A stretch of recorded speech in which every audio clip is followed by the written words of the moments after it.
नमस्कार, स्वागत है आप सभी का सी न्यूज भारत में और मैं हूं आपके साथ ज्योति श्रीवास्तव। वक्त हो चुका है गुजरात बुलेटिन का, जिसमें बात होगी अरवल्ली की, जहां विधायक धवल सिंह जाला ने मतदाताओं से खास अपील की है। साथ ही बात होगी दाहोद की, जहां कंबोई गांव में चुनाव प्रचार के दौरान आम आदमी पार्टी के कार्यकर्ता पर हमले की घटना सामने आई है। ऐसी तमाम खबरों पर विस्तार से डालेंगे नजर। बायड मालपुर तालुका के विधायक धवल सिंह जाला ने मतदाताओं से अपील करते हुए कहा है कि सभी नागरिक 26 अप्रैल यानी कल अपने अपने मतदान केंद्रों पर पहुंचकर मतदान अवश्य करें। उन्होंने लोकतंत्र को मजबूत बनाने के लिए अधिक से अधिक मतदान करने पर जोर दिया और लोगों से जिम्मेदारी पूर्वक अपने मताधिकार का उपयोग करने की अपील की। नमस्कार,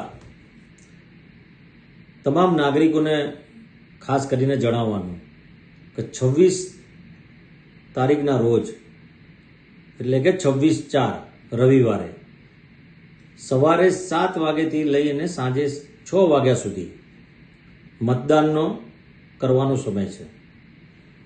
બીજી વાત ખાસ આપને જણાવવાની કે તાલુકા જિલ્લા પંચાયતોના ઇલેક્શન છે, એમાંય ખાસ કરીને મારા બાયડ, સાઠંબા અને માલપુર તાલુકાના તમામ નાગરિકોને અને તમામ મતદારોને વિનંતી કરવાની કે ગુજરાતની તમામ વિધાનસભામાં ના થયું હોય એના કરતાં પણ સૌથી વધુ એટલે મતદાનમાં પણ પહેલો નંબર આપણા વિધાનસભાનો આવે તે પ્રકારનું આપણે સૌ મતદાન કરીએ। ખાસ કરીને આપને જણાવવાનું કે મતદાનની અંદર ઓળખ કાર્ડથી લઈને તમામ પ્રકારના ડોક્યુમેન્ટ, જે 14 પ્રકારના ડોક્યુમેન્ટ કીધા છે, એમાંથી કોઈ પણ ઓળખ કાર્ડનું તમારે લઈને જવાનું થશે। બીજી વાત કે મતદાન આ વખતે 2 મત આપવાના છે। તાલુકા પંચાયત અને જિલ્લા પંચાયત બંને ઇલેક્શનના, એવા નગરપાલિકાના પણ ઇલેક્શનો છે, ત્યાં પણ મતદાન કરવાનું છે। ત્યાં વોર્ડમાં જેટલા સભ્યો ઊભા હોય, કોર્પોરેશન હોય તો 4 કોર્પોરેટરો લડતા હોય છે, તે રીતે આપણે મતદાન કરવાનું છે। ખાસ કરીને ધ્યાનમાં એ વાત રાખવાની છે, ધારો કે જેમ કે તાલુકા જિલ્લા પંચાયત છે તો એની અંદર તમારે તાલુકા પંચાયતનું એક રૂમમાં જશો તમે, ચૂંટણીના જે રૂમ હોય મતદાન મથક ઉપર, એની અંદર એક સાઈડમાં બૂથ હશે બૂથ અને બીજી સાઈડમાં પણ એવો બૂથ હશે અને બંને જગ્યાએ તમારે મત આપવાના છે। હવે એ બંને મતમાં એક બૂથ હશે તો તાલુકા પંચાયતનું ગુલાબી કલરનું વોટર અંદર મતદાનનું કાર્ડ હશે કે જેની અંદર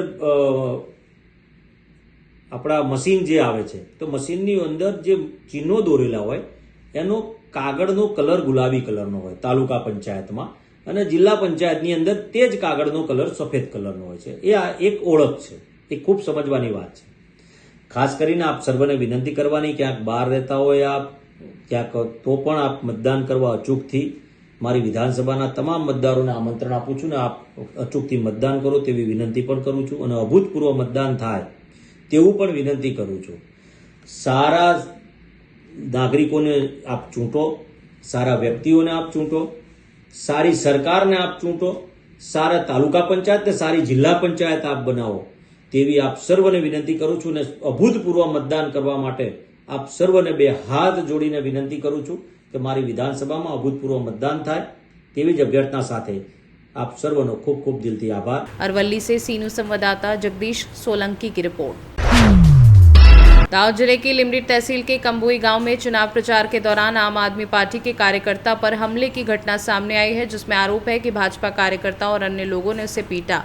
बताया जा रहा है कि करात 1 सीट से आम आदमी पार्टी उम्मीदवार के भाई विनोद निनामा पर लाठियों से हमला किया गया, जिससे वह गंभीर रूप से घायल हो गया और उपचार के लिए अस्पताल ले जाया गया। घटना को लेकर वीनू निनामा, चिराग निनामा, जिग्नेश निनामा और राहुल निनामा के खिलाफ शिकायत दर्ज कराई गई है।